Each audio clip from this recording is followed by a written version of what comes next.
Tonight is a game to forget. Sometimes football is like this: everything that could go wrong for us went wrong, and everything went right for Ireland. We lacked purpose, we weren't sharp enough, and we didn't show the clarity needed in key moments. In transitions, in our final pass, in our set-piece organisation, we were second best, and Ireland punished us. The atmosphere in Dublin was incredible. You could feel the energy in the stadium from the very beginning, and Ireland fed off that energy extremely well. They were aggressive, intense, and fully committed from the first minute to the last. We felt that, and it's something we need to learn to manage better away from home. Even with all the difficulties, I saw something important: the players gave everything until the final whistle. Even when we went down to 10 men, the effort, the desire, the fight, that was there. That matters to me. The heart and commitment were not missing, even on a night where our football wasn't at the level it needs to be. In my opinion, the decision was harsh. Cristiano had been under constant physical pressure all game, grabbed by the arm, pulled by the shirt, pushed in the back, challenged aggressively in almost every single duel inside the box. When a forward is repeatedly being held and dragged in these situations, frustration builds naturally. It happens to all top strikers. The images that circulated, especially the slowed-down replays, made the incident look far more dramatic than what truly happened in real time. Football doesn't happen in slow motion.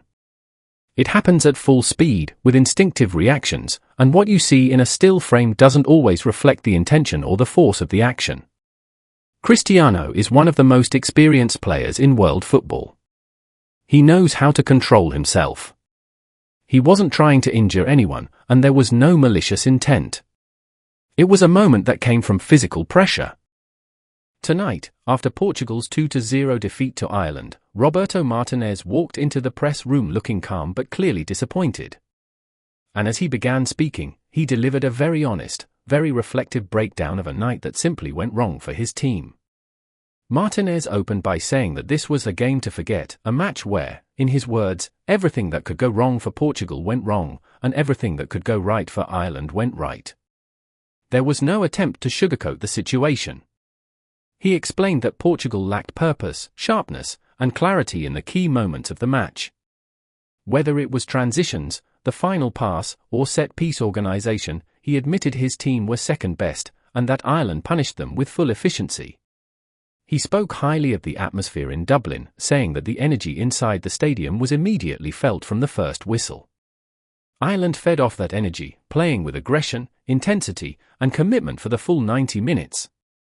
Martínez emphasized that Portugal struggled to match that level of intensity, especially away from home, and that this is something the team must learn to manage better. But even in all the disappointment, Martínez made it clear that one thing did not fail: the players' effort. He said he saw commitment up to the final whistle, even when Portugal went down to 10 men.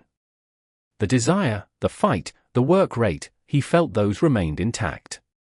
He said that matters to him because it shows the team still has heart, even on nights when the football simply isn't at its best. And then came the biggest moment of the whole evening: Cristiano Ronaldo's red card.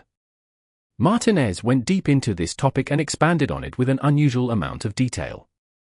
As I narrate his words, this was the longest part of the press conference, and he spoke with both firmness and fairness.